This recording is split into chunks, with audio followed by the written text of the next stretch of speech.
जैसे ही सुदीपा देवी का गायन समाप्त हुआ, आयोजकों ने चौंकाने वाली घोषणा की, एक सरप्राइज है। विख्यात साहित्यकार अनिमेष भट्टाचार्य का नॉवल अंतर्राष्ट्रीय पुरस्कार के लिए नामित हुआ है। संयोग से वे सुदीपा देवी का कार्यक्रम सुनने यहाँ आए हुए हैं। संस्था उन्हें शुभकामनाएं देती है और सुदीपा देवी उन्हें साल उड़ाकर सम्मानित करना चाहती हैं। और फिर अनिमेष मंच पर आया तो सभागार तालियों की गड़गड़ाहट से गूंज उठा। कार्यक्रम खत्म होते ही उसके साथ तस्वीरें खिंचाने और सेल्फी लेने वालों में होड़ सी मच गई थी। अनजाने में ही कब रम्या उसके करीब पहुंच गई पता ही नहीं चला।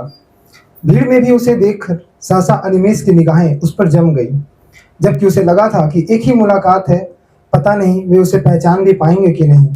अनिमेष ने उसे झिझकते देख खुद कहा, आओ मैं तुम्हारे साथ सेल्फी लेना चाहूँगा। फिर तो वह झेप गई और ना चाहते हुए भी अपने साथ अनिमेष को सेल्फी लेने दिया।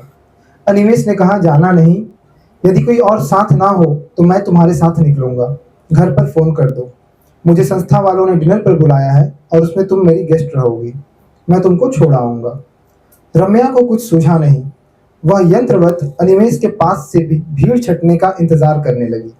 संस्था के लोग अनिमेष को अपने साथ ले जाने आए तो अनिमेष ने उनसे रम्या का परिचय कराया। यह रम्या है, मेरी दोस्त, मेरे साथ डिनर पर रहेगी। तो आयोजकों ने मुस्कुराकर उसे भी नमस्ते किया। फिर तो रम्या की जैसे निकल पड़ी।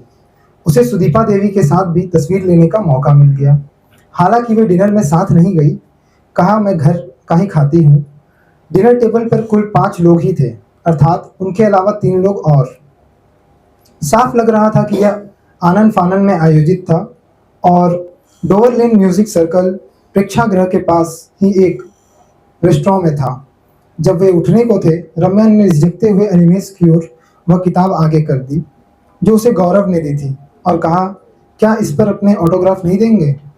अनिमेष ने किताब ले ली और कुछ देर उसकी आंखों में निहारता रहा। फिर पेन निकाली और लिखा, बहुत से प्रेम के साथ रम्या को। रम्या ने उत्सुकता से पढ़ा कि क्या लिखा गया है, खास तौर पर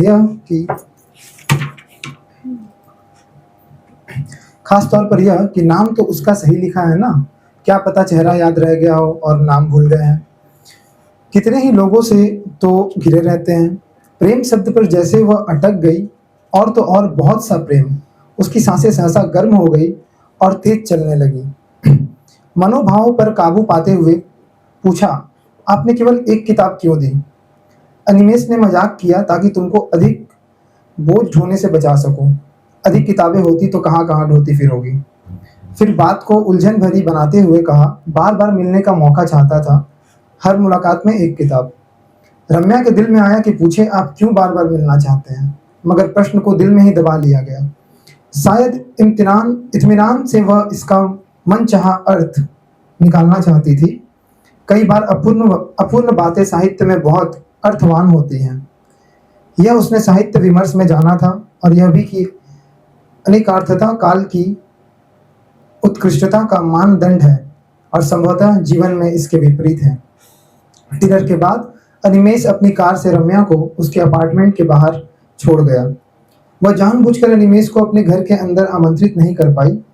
घर पर माता पिताजी के प्रश्नों के उत्तर देकर वह इन खूबसूरत पलों की स्मृतियों को कड़वाहट में नहीं बदलना चाहती थी। वह तो सुकून के साथ वह सुनना चाहती थी जो उसका दिल चुपके से कह रहा था।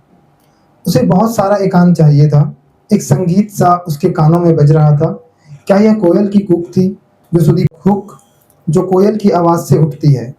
उसने पहले कभी कोयल के बारे में नहीं सोचा था, लेकिन चैती सुनकर उसे पता चला कि कोयल की कूक दिल की मनोदशा को कैसे प्रभावित करती है और कोयल की बोली की तासीर क्या है। फिर तो 2 दिन तक अनजाने के चैती के बोल उसके होठों पर आ जाते और चैती की तीन उसके मनोजगत में गहराई तक बैठ गई थी। बहरहाल अनिमेष के जाने के बाद जब रम्या अपने घर में घुसी तो उसे जो कुछ गुजरा था उस पर यकीन नहीं हो रहा था। सब कुछ जैसे एक स्वप्न था, किंतु उसमें मोबाइल देखा। उसमें एक स्वप्न की तस्वीर थी। सेल्फी थी सुदीपा देवी और अनिमेष के साथ।